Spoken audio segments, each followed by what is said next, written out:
Salom, mening ismim Tot va bu mening Telegram kanalimdagi bilasizmi rubrikasi. Ushbu rubrikadagi videolarda men tomoshabinlardan kelgan qiziq savollarga va da'volarga qisqa va tushunarli qilib javob beraman. Va bugungi videoda men skeptik taxallus ostidagi tomoshabin menga Telegram orqali yuborgan savoliga javob beraman.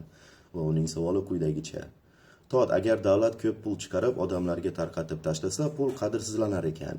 Chunki odamlar narxni oshirar ekan. Agar davlatlar ko'p pul tarqatib va narxni oshirishni taqiqlab qo'ysa, nima yuz beradi davlatda? Mana shunday ajoyib savol va bu savolga javoban boshqa tomoshabinlar nimagadir uni ustidan kulishibdi. Jetski savol, mantiqsiz, Palampston. Tushunsa bo'ladi. Kimdir uchun bunday savollar juda ham mantiqsiz yoki jetski, lekin hey, hamma ham ekonomist emas, hamma ham siyosatchi yoki boshqa bir mutaxassis emas, to'g'rimi? Yosh bolalar ko'p, menda tomoshabinlarimning asosiy qismi yosh bolalar. Shuning uchun ham o'zi shu kanal bor. Ularga shunday oddiy bazaviy, hech bo'lmasam bazaviy bilim ulashish maqsadida.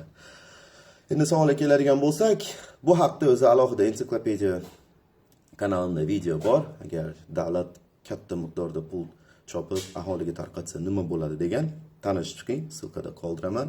Qiziqarli video. Va endi ushbu videoni ko'rib bo'lganingizdan keyin mana endi javobingizni olasiz. Javob beraman bu savolga. Nima bo'ladi taqiq qo'ysa?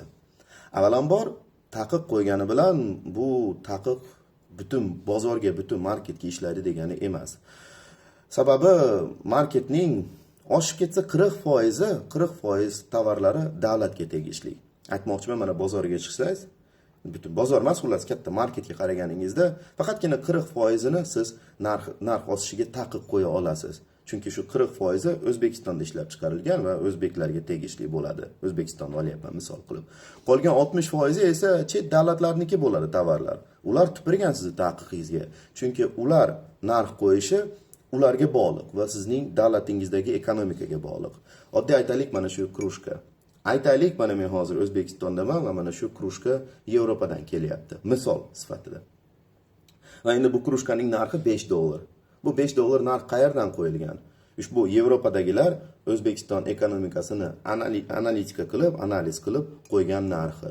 Aytaylik, O'zbekiston ekonomikasi past bo'lganda bu $5 emas, $2 bo'lardi. Yoki O'zbekiston ekonomikasi baland bo'lganda bu $5 emas, $10 bo'lardi. Tushundingiz-a? Va endi siz O'zbekiston bo'lib turib narx oshishiga taqiq qo'ysangiz, Yevropaliklar tupurgan. Baribir o'zining krushkasining narxini qo'yishadi o'zlari. Sizni ekonomikangizga qarab. Agar davlat pul tarqatsa, ekonomika oshadimi? Hammada pul ko'payib qolgan bo'ladimi? Bu krushka sразу $20 bo'lib qoladi. Yo'q, agar taqiq umuman shu butun har qanday tovarga taqiq, даже chet eldagi tovarlarga taqiq desangiz, Yevropa sizga tupuradi. Qaytib kelmaydi bu krushka. Bo'ldi, ha, bu tushib ketmasam deb olib ketadi krushkasini. Shu bilan 60% tovarni yo'qotib qo'yasiz. Mana shu birinchisi. Ikkinchisiga keladigan bo'lsak, taqiq qo'ydi deganingiz bilan bu taqiq sразу ishlaydi degani emas. Qora bozorlar ochilishni boshlaydi. Misol uchun, narkotiklar taqiqlangan, to'g'rimi? Lekin odamlar baribir sotib oladi. Ya'ni qora bozor kuchayadi. Chunki pul bor, spros bor. Bu ikkinchisi. Uchinchisi, mana shunisi endi asosiyrog'i bo'ladi shekilli, shu savolingizga mos keladigani, bu muvozanat o'ladi. Chunki ekonomikada kambag'allar ham juda ham katta rol o'ynaydi. Qarang, misol keltiraman. Aytaylik, mana siz ishlab chiqaruvchisiz. Bir narsa ishlab chiqarasiz, qandaydir katta tovar. Mana ushbu katta tovarni ishlab chiqarishingiz uchun sizga mayda-mayda zapchastlar kerak deylik. Zapchastlar, qismlar, xullas tushundingiz. Mana shu zapchastlarni sizga boyvachchalar tarqatadimi? Yo'q, kambag'allar qiladi. Siz ya'ni shu bitta mahsulotni qilish uchun birinchi kambag'allarning oldiga borasiz, kambag'allardan shu kichik qismlarini sotib olasiz, arzon pulga sotib olasiz va keyin ularni birlashtirib bir mahsulot yaratasiz. To'g'rimi? Va keyin sotasiz. Aytaylik, mana endi hozir hammada pul bor, sizning mahsulotingiz polностью odamlar sotib oldi. Sizda boshqa mahsulot qolmadi. Va mana endi siz yangi mahsulot ishlab chiqarishingiz kerak. Bo'pti, taqiq bor ekan, xuddi shu narx bo'yicha endi mahsulot ishlab chiqarishingiz kerak ekan.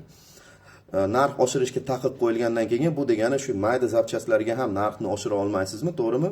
Ya'ni hamma narsani eski narx bo'yicha qilmoqchi bo'lasiz. Lekin sizga ushbu mayda zapchastlarni kim qiladi?